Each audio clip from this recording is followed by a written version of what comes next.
Welcome to Subject to Talent, brought to you by Allegis Global Solutions. Similar to you, we're always trying to learn more. On this podcast, we speak to talent experts around the world, covering workforce management, market trends, technology, and our forever evolving dynamic industry. Hello, thanks for joining us for Season 2 of Subject to Talent. My name is Frank Edge. In our first episode of this year, I had the opportunity to talk with AGS's Vice President of EMEA, Simon Bradberry. We spoke about where the industry is right now, the opportunities for businesses this year, and what the distant future might look like. I hope you enjoy. We like to start off all of our episodes with the question, how did you get into this industry?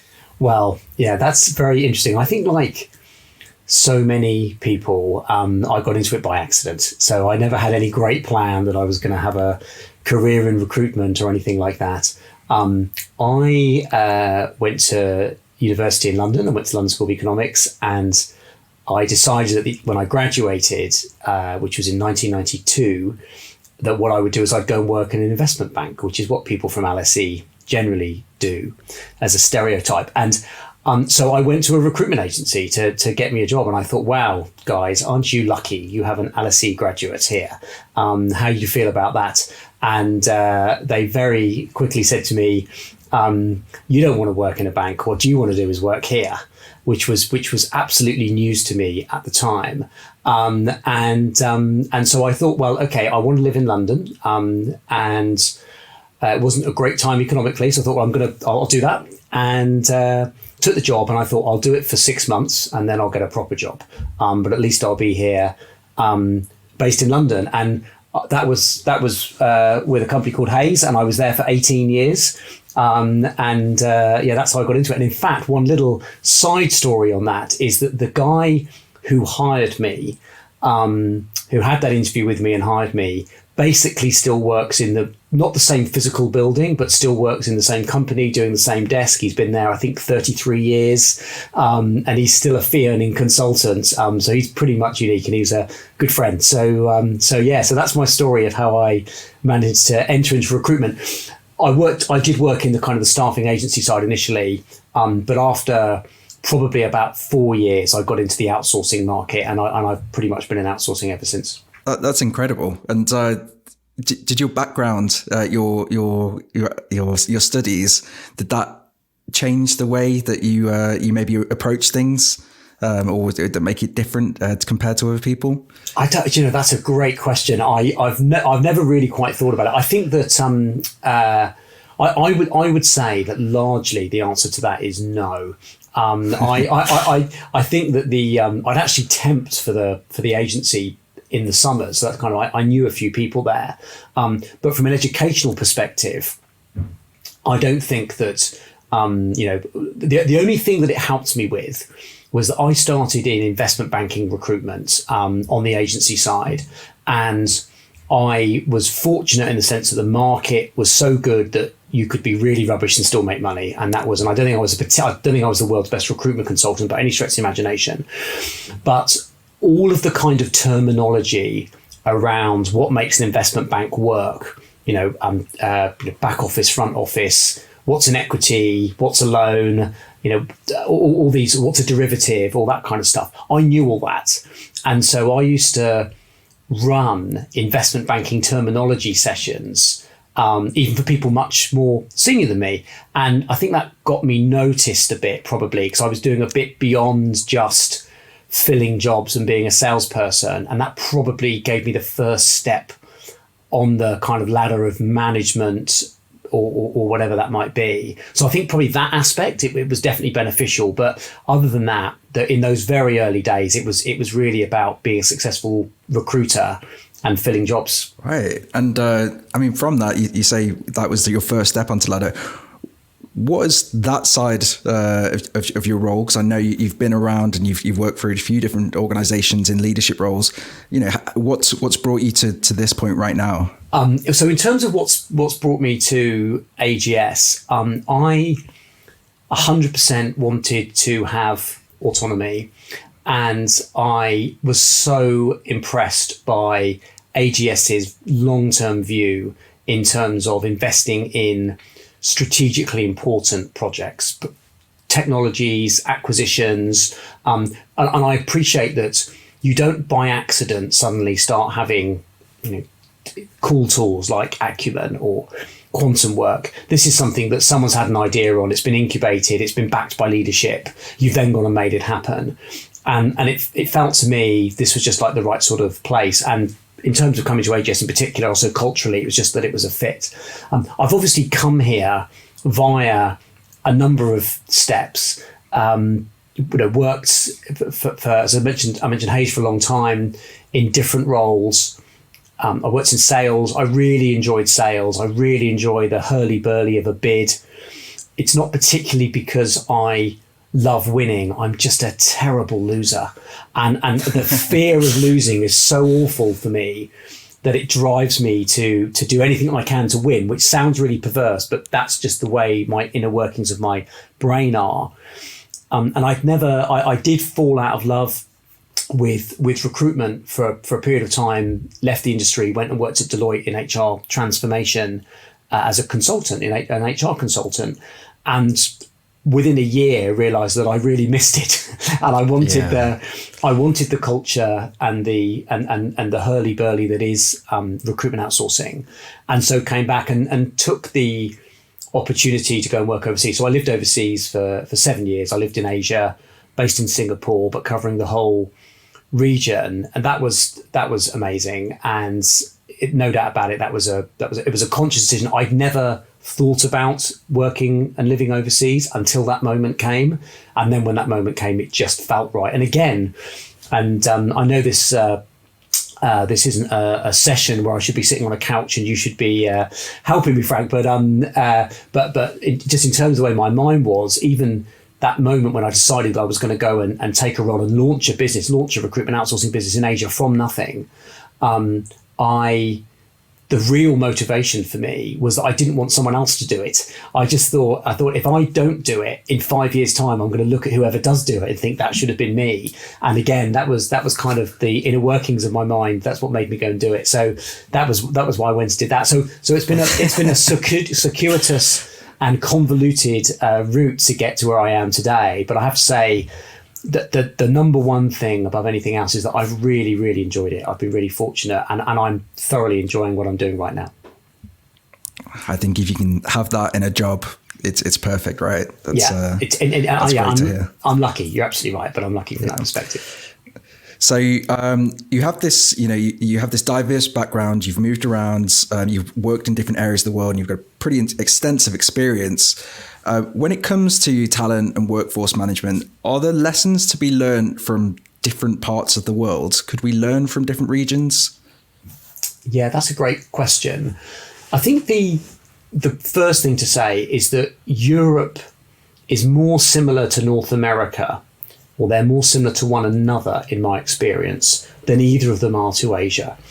It was very interesting living in Asia, working in Asia for a European-based organisation, and all the countries in Asia are just so different culturally, but also from a recruitment industry perspective.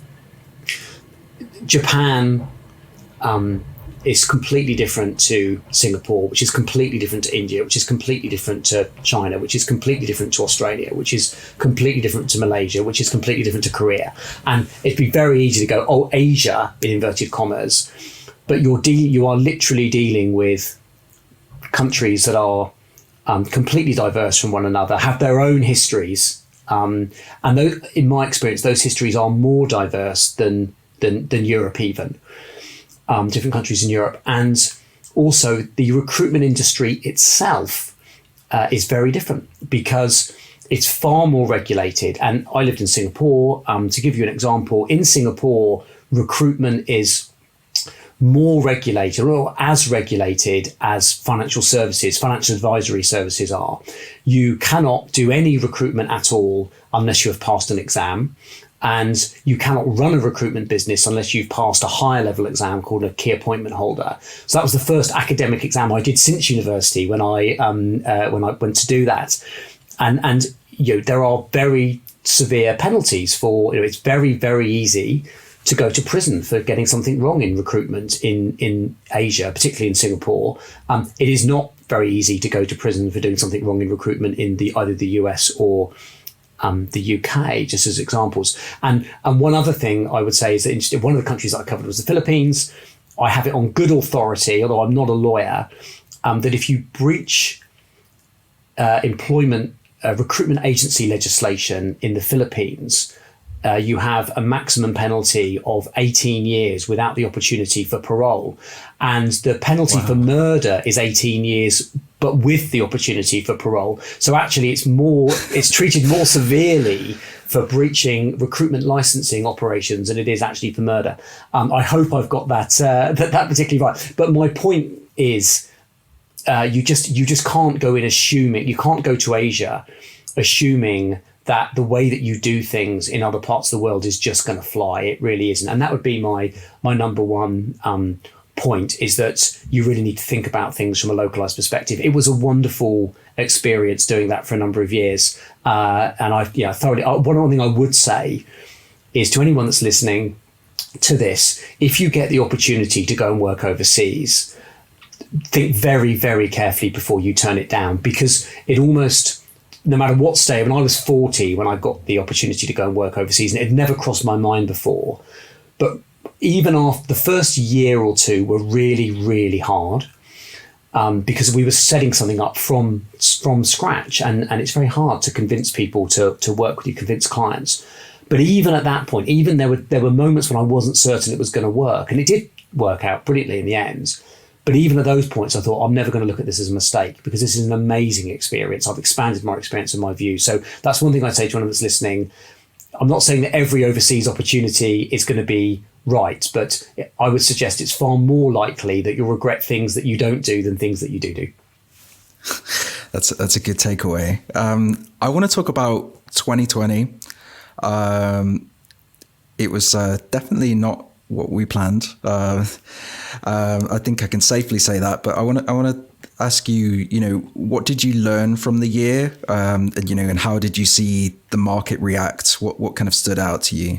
I don't think there's ever been a year like it. And that sounds like a cliche, but I really don't think there has been. And I don't think there'll ever be another year quite like it. I certainly hope not. There have been an awful lot of lessons that have been learned, but I think the market will, by which I mean the labour market, the recruitment market, will never be the same again. I think the main reason for that is that flexibility is now ingrained in the way businesses think, beyond the way that it was before. So what I mean by that is, obviously there's the home location piece. People are now able to work from home, and a lot of senior people and a lot of organisations, a lot of our clients would have previously insisted as a matter of policy, you basically need to be in the office, maybe we'll give you a day a week. It was fairly prescriptive. That's changed, and I'm not sure it'll ever go back. Different organisations will adapt to it differently. But there will undoubtedly be a greater feeling now that people have proof, because productivity essentially hasn't gone down from those people that were working at home. So the fundamental argument, which is, well, we can't, we'll lose productivity, has gone. That's not to say that people won't work in offices anymore, because of course there's camaraderie. From a training perspective, in particular, people learn mostly from observing what other people are doing. So I'm not suggesting that all of a sudden there will be a complete fundamental switch, but there will be greater flexibility. And one of the things that I've already started talking to clients about is they see the opportunity to hire people, particularly in high cost countries, but remotely, predominantly remotely. That attitude has changed, and clients are already talking to us about, well, if we want to hire somebody doing X skill set, and it could be anything, we don't just want people that can get to London 3 days a week or 4 days a week, or wherever our head office may be. We'll consider people that can work from home 4 or 5 days a week, or actually we don't have fixed hours. Those conversations, and they see an opportunity there for an increased pool of talent, and they see an opportunity potentially for it being a cost optimization route as well in some cases. Yeah. Those conversations are already taking place, and I think that will be the biggest legacy of this year. I think that's huge. Because if your area lacked a certain talent, and I know a lot of companies would be thinking, oh, there's great skill set over in this part of the world. If only we had an office there to attract these sort of these people. But now that isn't the conversation. Like you said, you can have remote workers, and you can start to target those skill sets wherever they are, because everyone's used to working from home and working remotely. Is there a flip side to that, though? 'Cause are people worried about perhaps office culture and the fact that everyone is remote? What are the challenges to doing that, I guess? Great question. Some people are, some leaders definitely are that I'm talking to, but I think I use a phrase a lot, which is common sense will prevail. And the drive to greater flexibility doesn't mean that you can't go in and meet your colleagues. It means that you do that as much as you want, as much as you feel the need to, and as much is optimal, actually. There's a balance to be struck here. So I'm personally not worried about that, because I know when I started working for AGS during lockdown, and I missed the office.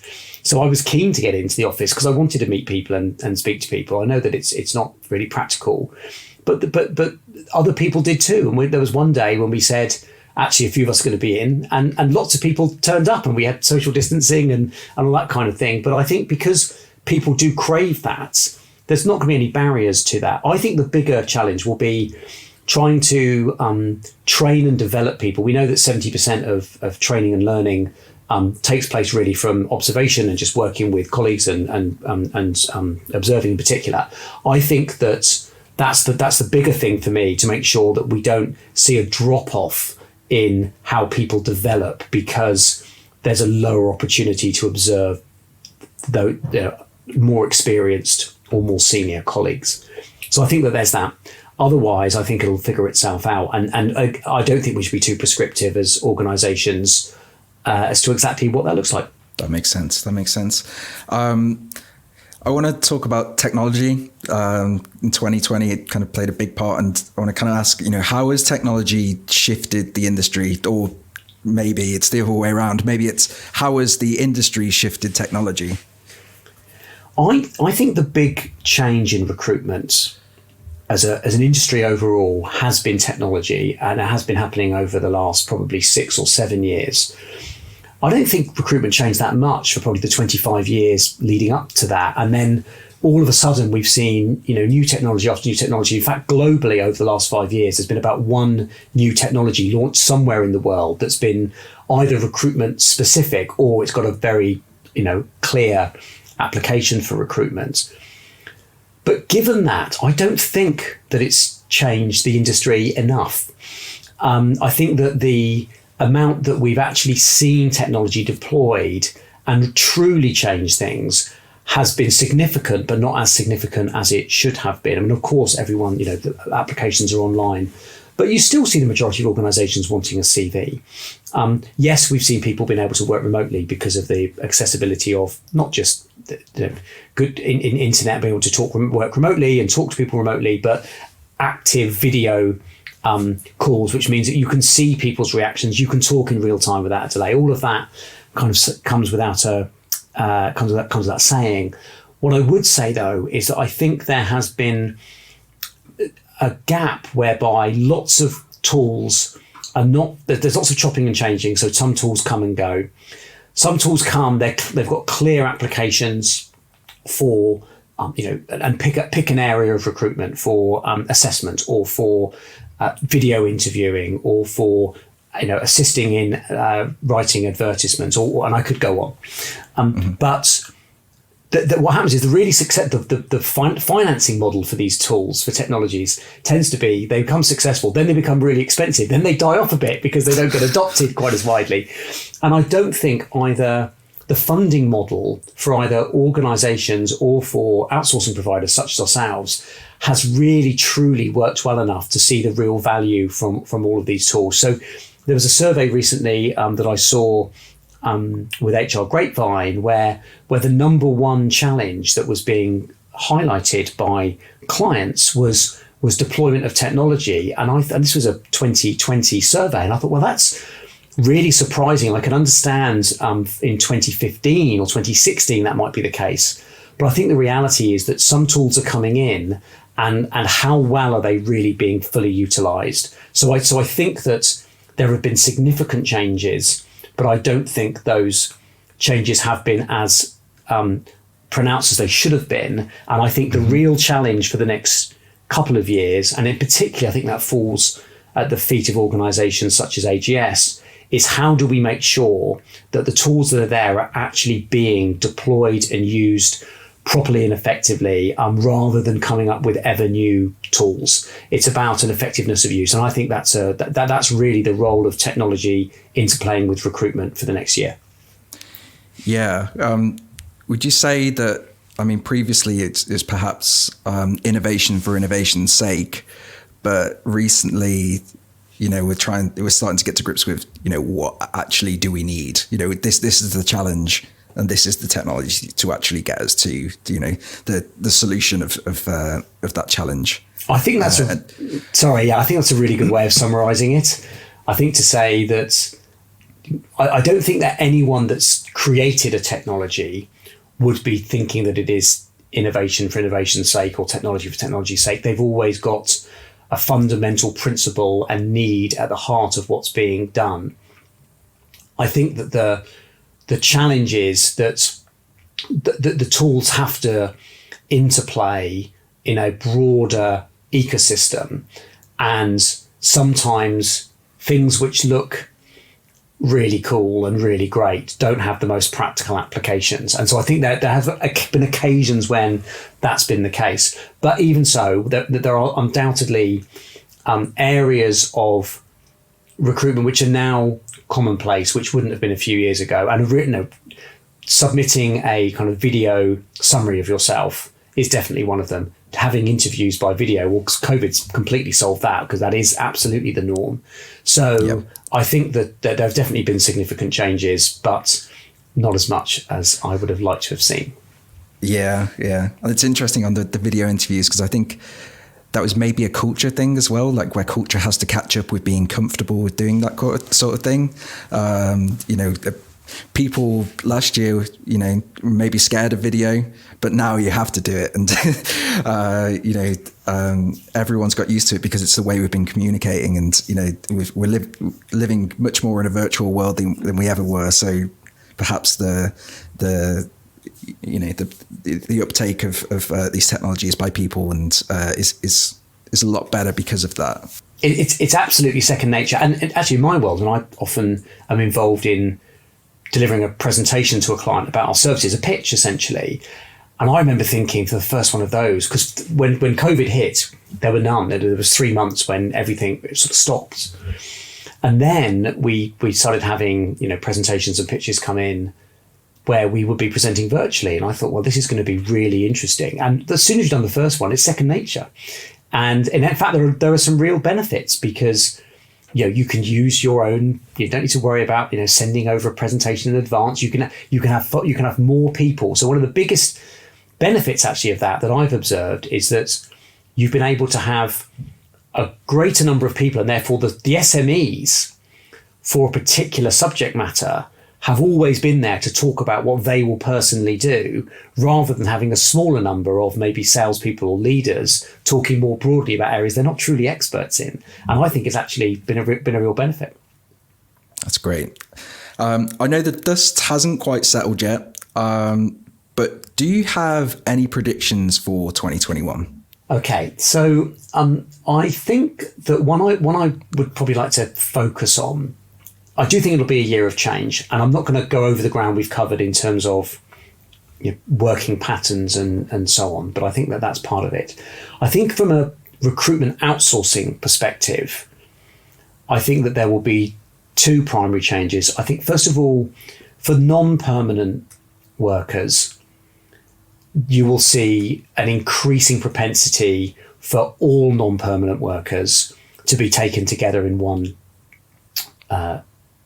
one view, one tender, one service, and that is already happening almost universally.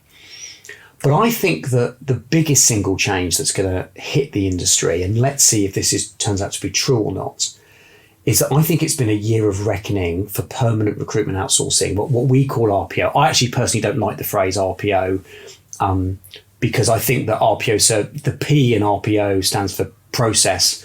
And I've never really thought that RPO was a process. I thought it was really a service. So parking the fact that I don't like the terminology, but accepting that it is the industry standard, I think it's been a year of reckoning for RPO because people stopped hiring.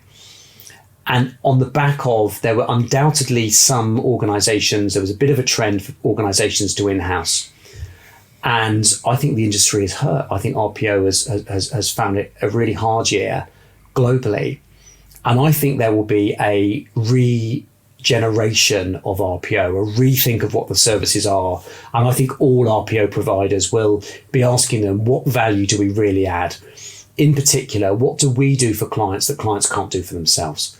And that will require quite a lot of thought. I know we're thinking about that at AGS to make sure that we're increasing the value that we offer to clients in RPO in the future. So I definitely see that kind of that fundamental rethink of what's happening, and I think that the areas of RPO service providers essentially just transacting on behalf of clients, carrying out their processes, just doing stuff that a client could do themselves but on an outsourced basis, I think they'll become less common.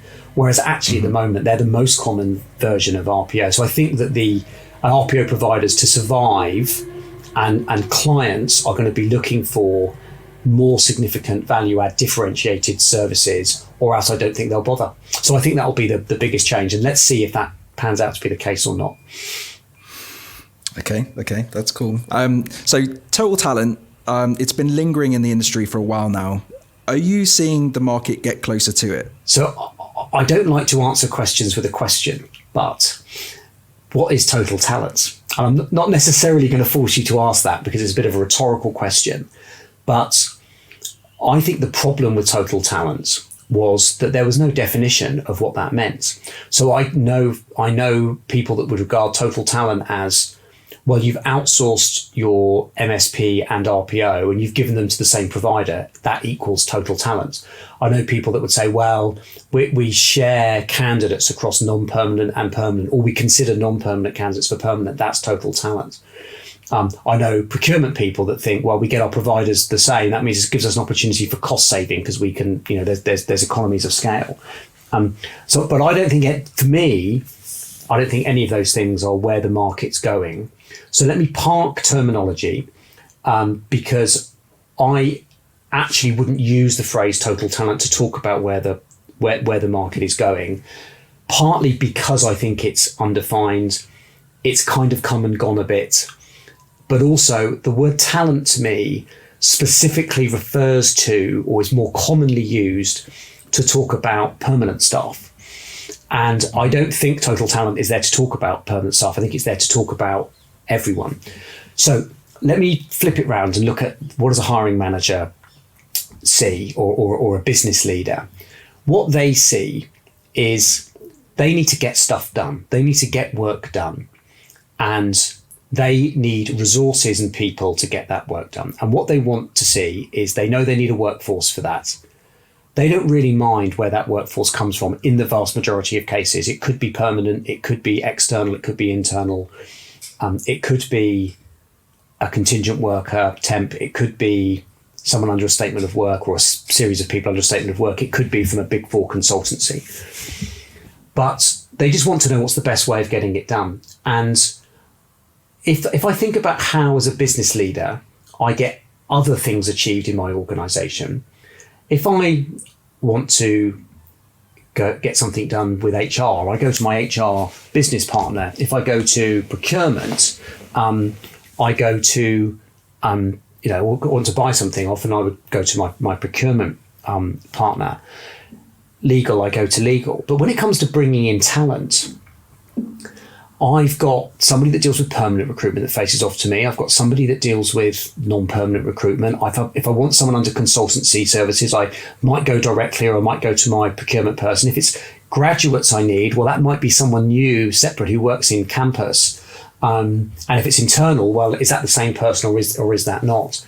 I seem to have multiple entry points. And that's the thing that I think will change, because I think that we will move away from permanent, non-permanent, sourcing people being multiple access points. I think we'll move into a world of workforce business partners, where as a business leader, I have somebody who is an expert in my business and is an expert in sourcing skills for my business, wherever that may come from. And I think the missing link, the reason why that hasn't happened historically, is having accurate data at your fingertips, having tools that give you the availability of talent under different channels and routes has not really been there, but that's changing now. So I think that we are going to see a significant change in that area, but I do not underestimate the enormity of that change, because even if we had a client that I spoke to today that said, that's what we want to do, I agree with you, processes, systems, accountability internally, skill sets of individuals, all would need to be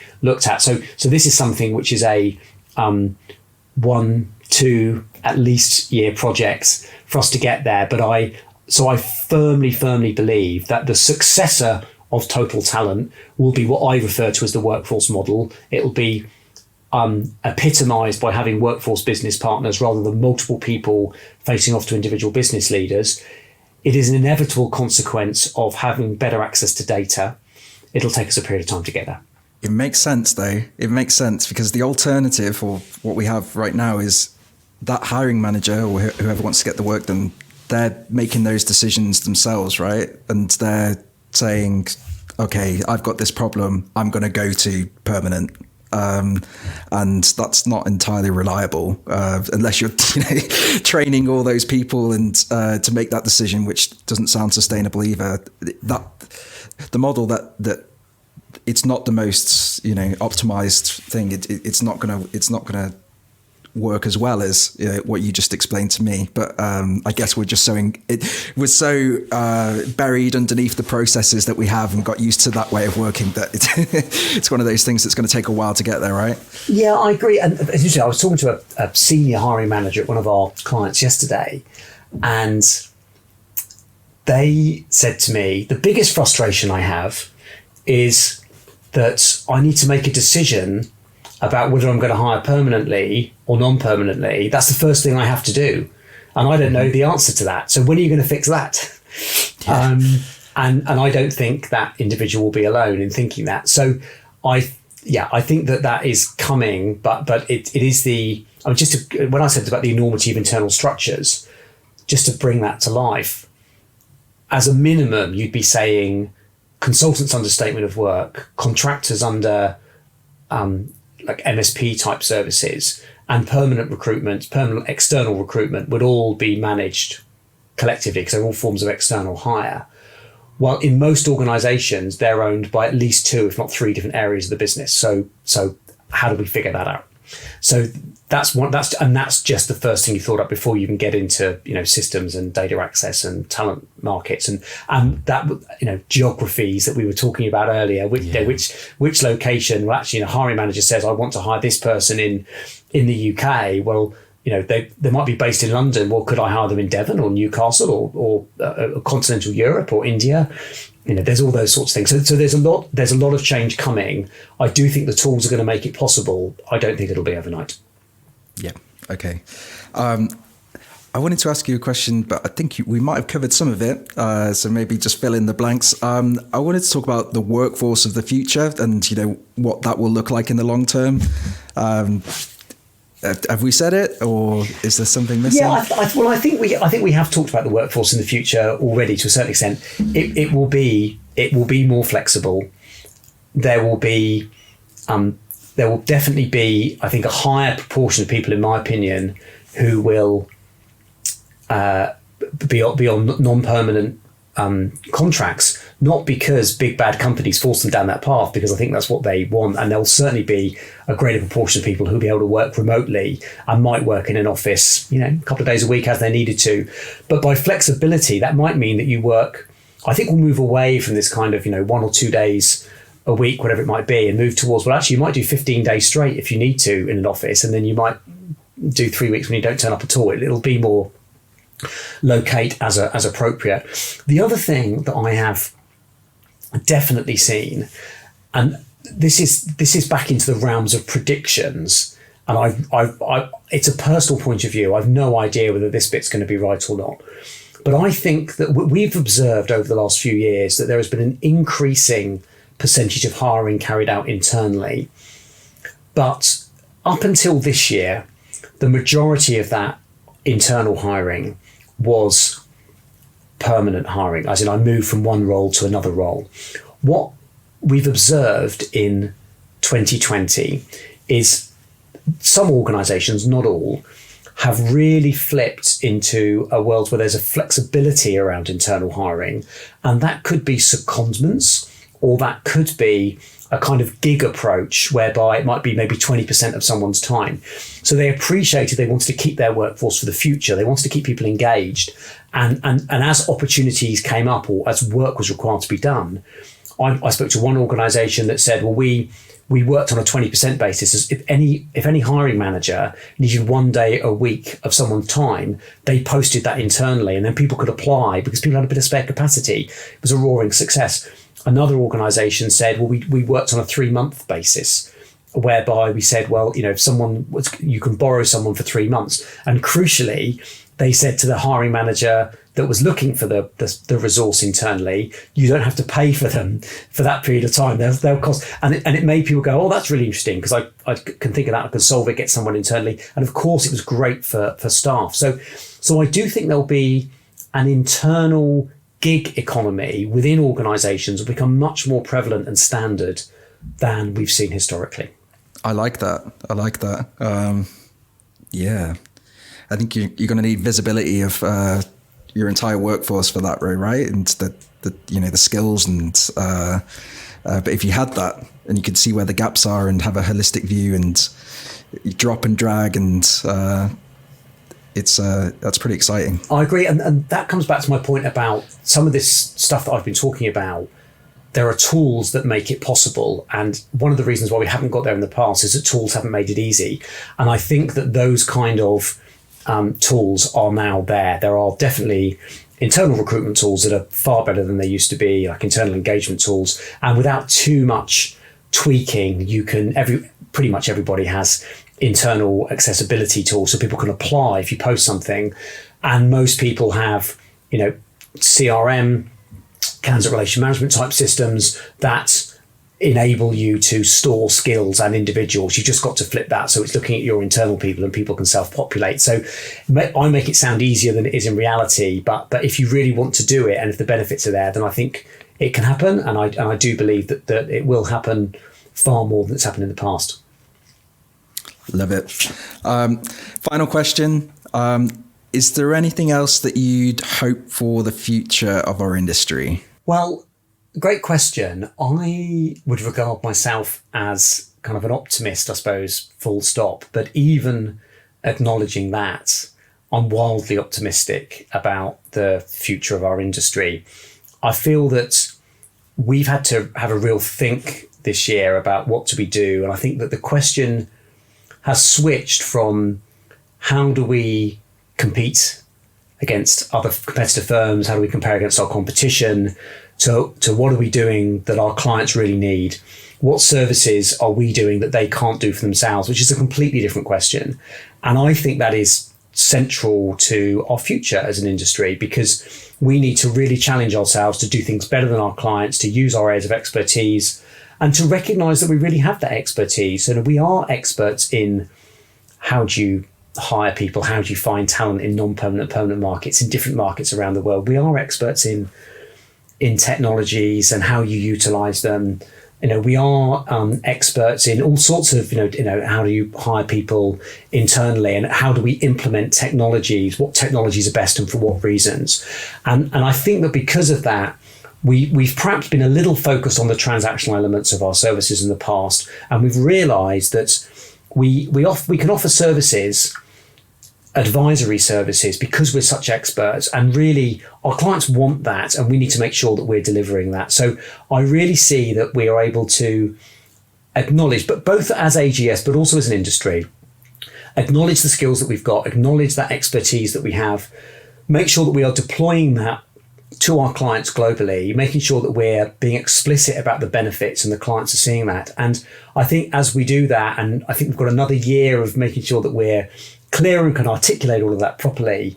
As we do that, I'm extremely optimistic about the future, because I see that clients will see the value in what we offer, and it will just benefit everybody, both on the client side and on the provider side. So I'm really optimistic, and maybe it's because I'm in a honeymoon period and only just 6 months into a new organisation and a new role, but genuinely I feel super optimistic about it. We have a great bunch of people working in our industry, and I think it'll only benefit and thrive in the future.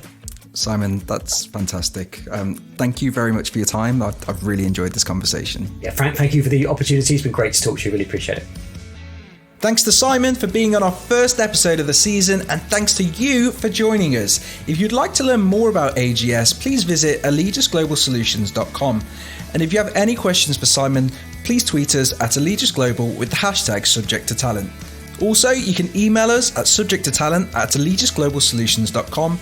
And if you enjoyed our podcast today, subscribe, rate us, and leave a review. Until next time, cheers.